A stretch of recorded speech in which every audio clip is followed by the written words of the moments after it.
আসসালামু আলাইকুম সুপ্রিয় অষ্টম শ্রেণীর শিক্ষার্থীরা, আজকের এই ভিডিওতে আমরা দেখব তোমাদের অষ্টম শ্রেণীর ইসলাম শিক্ষা। এটি তোমাদের অর্ধবার্ষিক পরীক্ষার জন্য আমরা নমুনা প্রশ্নটি পরীক্ষার জন্য আমরা যে নমুনা প্রশ্ন এবং সুপার সাজেশনটি আমরা আজকের এই ভিডিওতে দেখব। তোমাদের অষ্টম শ্রেণী প্রত্যেকটি সাবজেক্টের নমুনা প্রশ্ন এবং সুপার সাজেশন আমাদের চ্যানেলে প্লে লিস্টে দেওয়া আছে, সেখান থেকে তোমরা দেখে নিতে পারো। চলো আমরা তোমাদের ইসলাম শিক্ষা এটি থেকে তোমাদের পরীক্ষার মধ্যে কি কি আসতে পারে সেই বিষয়গুলো আমরা দেখব। প্রথমে তোমাদের বহু নির্বাচনী প্রশ্ন থাকবে 30টি প্রশ্নেরই যে তোমাদের উত্তর দিতে হবে। সময় থাকবে হচ্ছে 30 মিনিট। কি কি প্রশ্ন তোমাদের থাকতে পারে সেই বিষয়গুলো আমরা যে উত্তর সহ দেখব। যে ইমানের মধ্যে কয়টি দিক রয়েছে, যারা ইমান আনে তাদেরকে কি বলা হয়, সার্বভৌমত্বের অধিকার ইবাদতের যোগ্য কে, এটি আমরা উত্তর সহ দেখব। চলো এখান থেকে আমরা উত্তর সহ দেখি যে সুদ একটি শোষণের হাতিয়ার। আল্লাহ ও এটি হবে আল্লাহ ও রাসূল সাল্লাল্লাহু আলাইহি সাল্লাম অনুগত করা কি ফরজ? এইচআইভি রোগ ছড়ানোর প্রধান ধরন কোনটি? যে প্রধান কারণ কয়টি? এটি হচ্ছে ৩। ইসলামী পরিভাষায় কোন মানুষের আচার আচরণ ও দৈনন্দিন কাজকর্মের মধ্য দিয়ে যে স্বভাব প্রকাশ পায় তাকে কি বলে? তাকে বলে যে আখলাক। আখলাক কত প্রকার? যে আখলাক ২ প্রকার। কাকে আল্লাহ তাআলা উন্নত চরিত্রকে পূর্ণতা দানের জন্য পাঠিয়েছেন? এটি হচ্ছে মুহাম্মদ সাল্লাল্লাহু আলাইহি সাল্লাম। ধৈর্যের স্তর কয়টি? এটি হচ্ছে ৩টি। কে চিরধৈর্যের মূর্ত প্রতীক? সেটি হচ্ছে হযরত ইব্রাহিম আলাইহিস সালাম। জালিম শাসক ও নমরুদের মূর্তি পূজার বিরোধিতা করায় যে কে অগ্নিকাণ্ডে যে নিক্ষিপ্ত হয়েছিলেন, এটা আমরা জানি যে ইব্রাহিম আলাইহিস সালাম।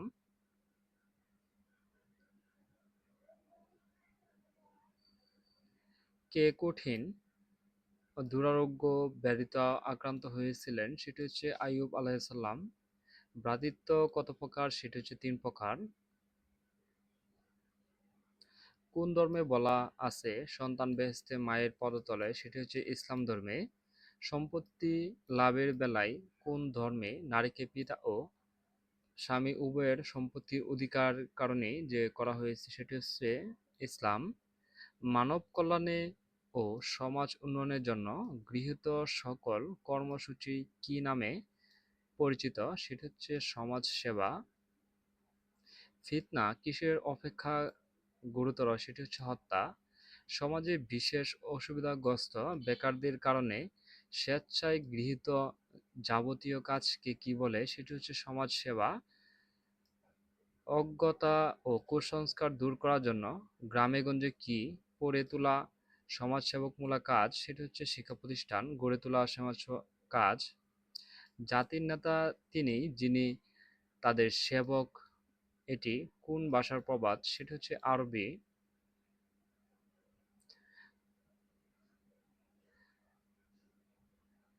কোনটি মানব জীবনের একটি মহৎ গুণ? সেটি হচ্ছে ধৈর্য। কিসের বলে মানুষ সর্বত্র সমাদৃত? সেটি হচ্ছে চরিত্র। ধৈর্য মানব জীবনের একটি কেমন গুণ? সেটি হচ্ছে মহৎ গুণ। কারা পরস্পর মিলে একটি ইমারত স্বরূপ? সেটি হচ্ছে মুমিনগণ। ধৈর্যের অনুশীলন ছাড়া ব্যক্তিগত ও সমষ্টিগত জীবনে কোনটি অর্জন করা অসম্ভব? সেটি হচ্ছে সাফল্য। আমাদের প্রিয় নবী সাল্লাল্লাহু আলাইহি ওয়াসাল্লাম কিসের পরীক্ষায় উত্তীর্ণ হয়েছিলেন? সেটি হচ্ছে ধৈর্যের। সকল মানুষ কিসের বন্ধনে আবদ্ধ? সেটি হচ্ছে ভ্রাতৃত্বের আবদ্ধ। আল্লাহর যে রাসূল সাল্লাল্লাহু আলাইহি ওয়াসাল্লাম পৃথিবীতে কাদেরকে একটি দেহের সাথে তুলনা করেছেন? সেটি হচ্ছে ঈমানদার।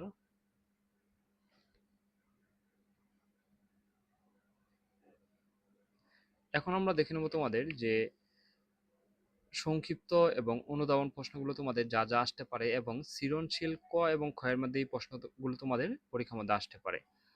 ঈমান কাকে বলে? ঈমান শব্দের অর্থ কি? বিশ্বাস।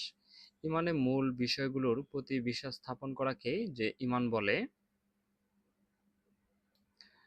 তারপর হচ্ছে ঈমানের মৌলিক বিষয় কয়টি ও কি কি? ঈমানের মৌলিক বিষয় হচ্ছে ৭টি। যে মুমিন হওয়ার জন্য এই ৭টি বিষয়ের প্রতি বিশ্বাস স্থাপন করতে হবে।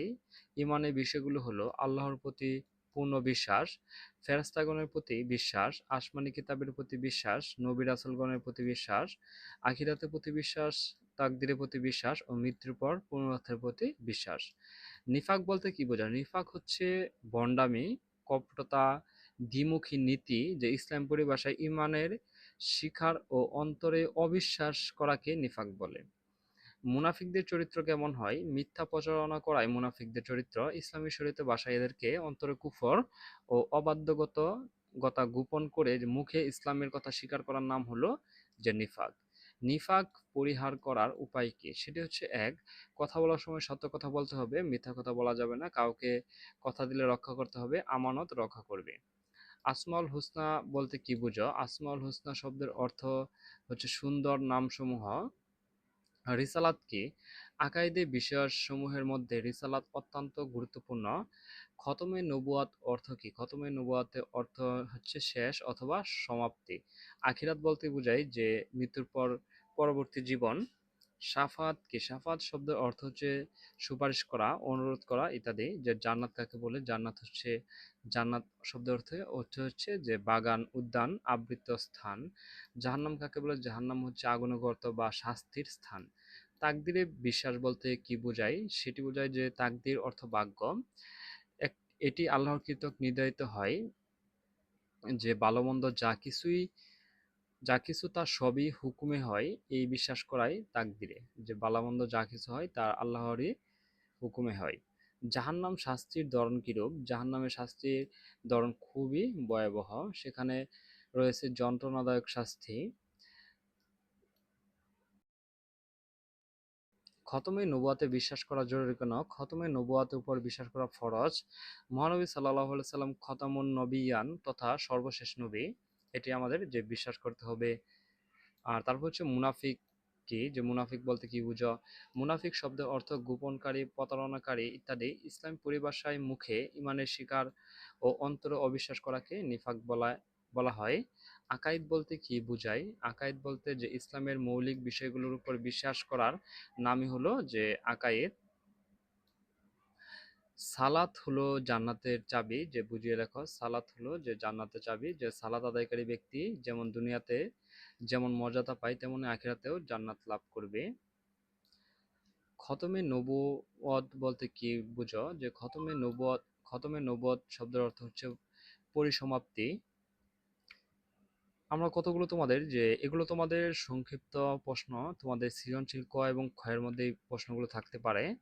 তারপর আমরা দেখব তোমাদের যে সৃজনশীল প্রশ্ন কি কি তোমাদের থাকতে পারে। ক, যে তাকদির অর্থ কি? তাকদির অর্থ হচ্ছে যে ভাগ্য। ফেরেশতাদের প্রতি বিশ্বাস বলতে কি বুঝায়? লেখো। যে ফেরেশতাদের প্রতি বিশ্বাস বলতে বুঝায় যে ফেরেশতাদের প্রতি বিশ্বাস হলো ইসলামের মৌলিক ঈমানের অংশ, যা আল্লাহর সৃষ্ট এক বিশেষ শ্রেণীর জীবের অস্তিত্ব এবং তাদের যে কার্যাবলীতে আস্থা স্থাপন করা।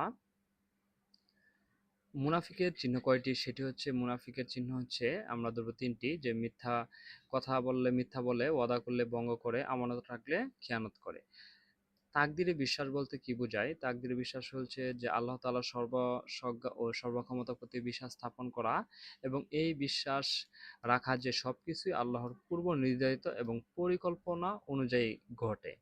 ইসলামী আকীদা অনুযায়ী আল্লাহ সবকিছু জানেন এবং সবকিছুরই নিয়ন্ত্রণ তার হাতে। জান্নাতের স্তর কয়টি? জাহান্নামের শাস্তির ধরন কিরূপ ব্যাখ্যা করো। জান্নাতের স্তর হচ্ছে যে ৮টি।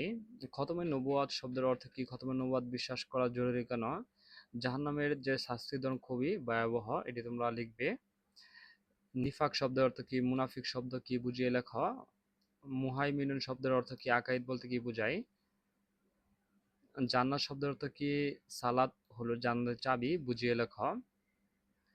আসমাউল হুসনা কি? আকাইদ বলতে কি বোঝায়? এখান থেকে তোমাদের প্রশ্ন একটা আসবেই, এই দুটা থেকে তোমাদের প্রশ্ন একটা থাকবেই। গফফার শব্দের অর্থ কি? খতমে নবুয়াত বলতে কি বোঝায়? ঈমান শব্দের অর্থ কি? আকিরাতে প্রতি ঈমান রাখতে হবে কেন?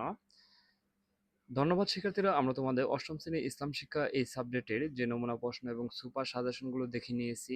এটি পড়লে আশা করি তোমাদের এখান থেকে তোমাদের বেশ কমন আসবে ইনশাল্লাহ। তোমাদের অষ্টম শ্রেণীর প্রত্যেকটি সাবজেক্টের নমুনা প্রশ্ন এবং সুপার সাজেশন আমাদের চ্যানেলে প্লে লিস্টে দেওয়া আছে, সেখান থেকে তোমরা দেখে নিতে পারো। আর পরবর্তী ভিডিও সবার আগে পেতে চ্যানেলটি সাবস্ক্রাইব করে পাশেই থাকবে। আর যারা সাবস্ক্রাইব করেছো তাদেরকে অসংখ্য ধন্যবাদ।